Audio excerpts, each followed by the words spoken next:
Bonsoir, merci d'avoir organisé ce débat. Moi, je voudrais revenir sur ce que disait monsieur, excusez-moi, je n'ai pas retenu votre nom. Rachid Mokran. Pour vous dire aussi la nécessité de faire une autocritique. Une autocritique pas seulement sur les musulmans et les comportements qui suscitent parfois des inquiétudes, des incompréhensions, mais aussi de l'islam. De l'islam en tant que religion, en tant qu'une organisation juridique, politique, sociale, tout ce que vous voulez. Je voulais juste préciser que je suis arrivée en France en 2002. D'accord ?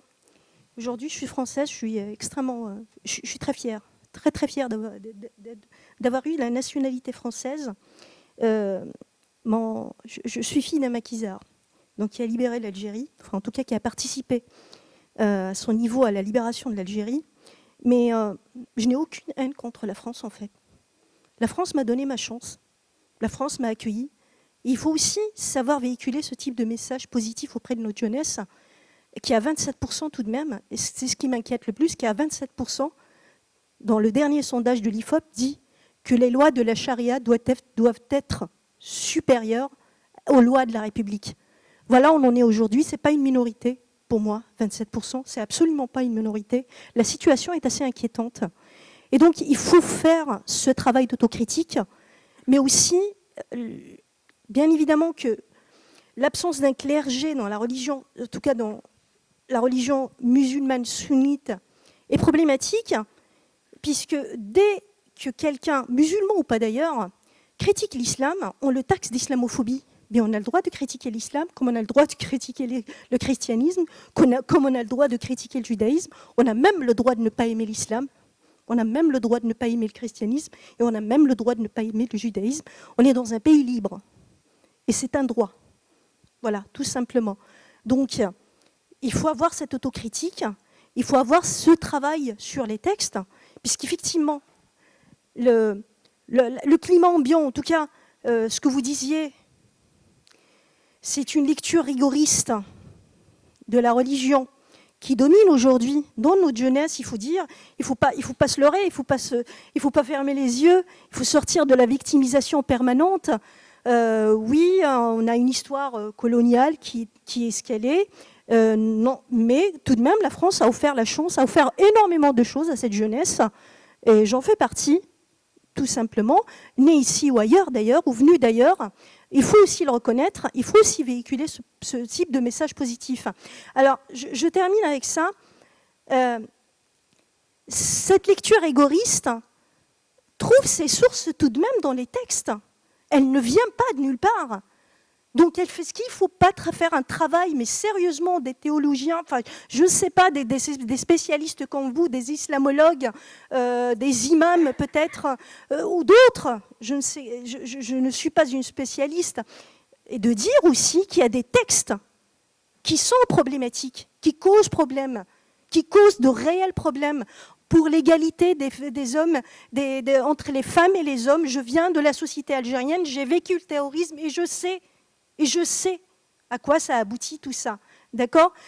Pour dire aussi qu'il y a certaines sourates qui causent problème, qui appellent à la violence, certains hadiths qui appellent à la violence. Pourquoi ne pas le dire et travailler sur ça pour apaiser, pour espérer. Et je suis assez pessimiste pour vous le dire, pour être très sincère avec vous, pour espérer refaire un jour société. Merci. Bien, madame. En tout cas, pas à nous, ici, qu'il faut demander la fameuse critique de la religion islamique, parce que c'est ce que nous faisons. C'est ce que fait Jamel dans ses études, et ce que fait votre serviteur, et ce qui me vaut des inimitiés.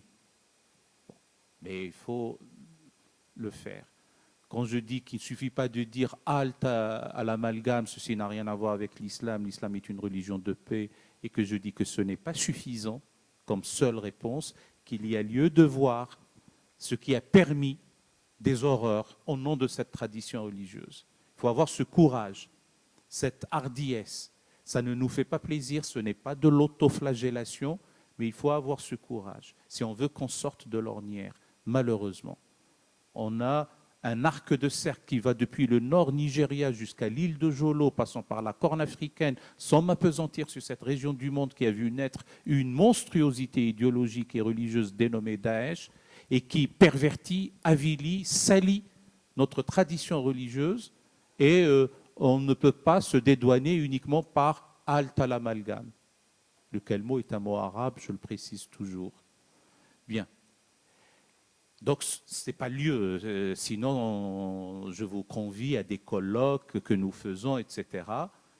Et d'ailleurs, la Fondation de l'Islam de France laisse place à l'islamologie savante.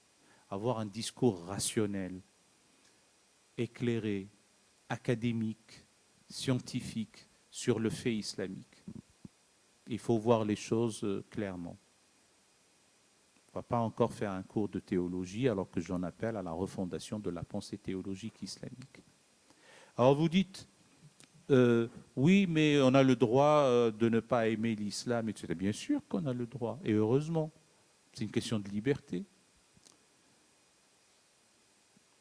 J'allais vous citer des versets coraniques, mais ça n'a pas beaucoup de sens parce que je vais les extraire hors contexte. C'est ce que fait Daesh d'ailleurs, parce qu'on extrait aussi des versets hors contexte. Mais j'ai envie simplement de vous dire, la vérité émane de ton Seigneur, crois qui il veut, ne crois pas qui il veut. Verset 29 de la sourate 18. Des appels à la clairvoyance vous sont parvenus de la part de votre Seigneur. Celui qui est clairvoyant l'est pour lui-même, celui qui est aveugle est contre soi. Nous ne t'avons pas désigné comme leur curateur, pour ne citer que cet exemple. Ce sont les versets 104 à 106 de la sourate 6, ou le verset 54 de la sourate 5, qui dit « Ô vous qui avez cru, s'il advenait que quelqu'un parmi vous renie à sa foi, eh bien Dieu suscitera un peuple qu'il aimera et qui l'aimera. » Ça ne s'écrit pas de la même façon. Ce sont, j'allais dire, des versets qui militent dans le sens de la liberté de conscience. On ne les voit pas comme ça, on ne les comprend pas comme ça. C'est dramatique. J'ai toujours parlé d'un scotum, d'un point aveugle dans la pensée théologique islamique, et celle de la liberté de conscience. Et d'ailleurs, quand on a le patron des salafistes qui le reconnaît, il faudrait se réjouir. Voilà. L'égalité homme-femme, c'est vrai qu'il y a un statut infériorisant, infrahumain. Mais nous sommes en France, et les lois de la République, d'ailleurs, à partir d'aujourd'hui, mesdames, vous travaillez pour rien. À partir d'aujourd'hui, 16h47. C'est un combat. Sinon, nous n'aurions pas eu ici même un secrétariat d'État pour l'égalité femmes-hommes. Dans les contextes dits islamiques, il y a, selon les textes, de l'égalité ontologique, mais ne se traduit pas dans l'égalité juridique. C'est un problème. Et il faut le reconnaître et le voir comme ça. Mais justement, c'est très bien que nous nous trouvions ici pour transmettre un modèle ailleurs, dans les contextes islamiques. En revanche, je distingue pour ma part ce que j'appelle l'islamophobie, pardonnez-moi pour le néologisme que je vais créer là devant vous, et de la misislamie. Islamophobie, c'est avoir peur de l'islam, étymologiquement. Et les gens sont fondés d'avoir peur de l'islam s'ils n'entendent et ne voient que les monstruosités de Daesh ou des choses qui leur font peur parce que les médias ne leur donnent que ça. Ils seraient fondés. En revanche, la misislamie, du grec mésos, qui est détestation, haine, hostilité, ça tombe sous le coup de la loi. Vous savez, chère madame, j'ai appris qu'en psychanalyse, heureusement, ce n'est pas l'ensemble des femmes, qu'une infime minorité, il y a des femmes qui sont atteintes d'androphobie et celles qui sont atteintes de misandrie. Alors, qu'est-ce que c'est que l'androphobie? C'est lorsqu'une femme a peur des hommes. Parce qu'il se trouve qu'elle avait un papa violent, un frère strict, un professeur autoritaire, etc. Donc, elles sentent élever ces femmes-là dans la peur des hommes. C'est de l'androphobie. Et il y a des femmes qui sont atteintes de misandrie. Elles détestent les hommes. Elles ont de la haine contre les hommes. Et elles peuvent passer même à l'acte pour les tuer. C'est un peu comme la misogynie. Ce sont des maladies. Eh bien, malheureusement, il y a des mises islamiques qui sévissent sur les plateaux de télévision. Il y en a même ceux qui le disent. Je déteste la religion islamique. Si je vois une femme voilée dans un bus ou dans un bateau, je descends. Alors on peut comprendre qu'ils descendent du bus, mais je ne comprends pas qu'ils descendent d'un bateau. Mais bon, voilà. Ça, c'est de la mise islamique et ça n'aide pas à avancer. Bon. Et on a des menteurs qui disent à chaque page du Coran, vous trouvez qu'il faut égorger les juifs et les chrétiens. Ce sont des menteurs. Ce sont des menteurs, ceux qui disent que le tiers du Coran est un appel à la violence. C'est un mensonge. Il y a des versets belligènes, il y a des versets de facture martiale, c'est vrai. Il y a un problème avec la modernité, il y a un problème avec la laïcité dans la pensée théologique islamique, c'est vrai. Et personne ne le nie. Et si on le nie, on n'est pas responsable.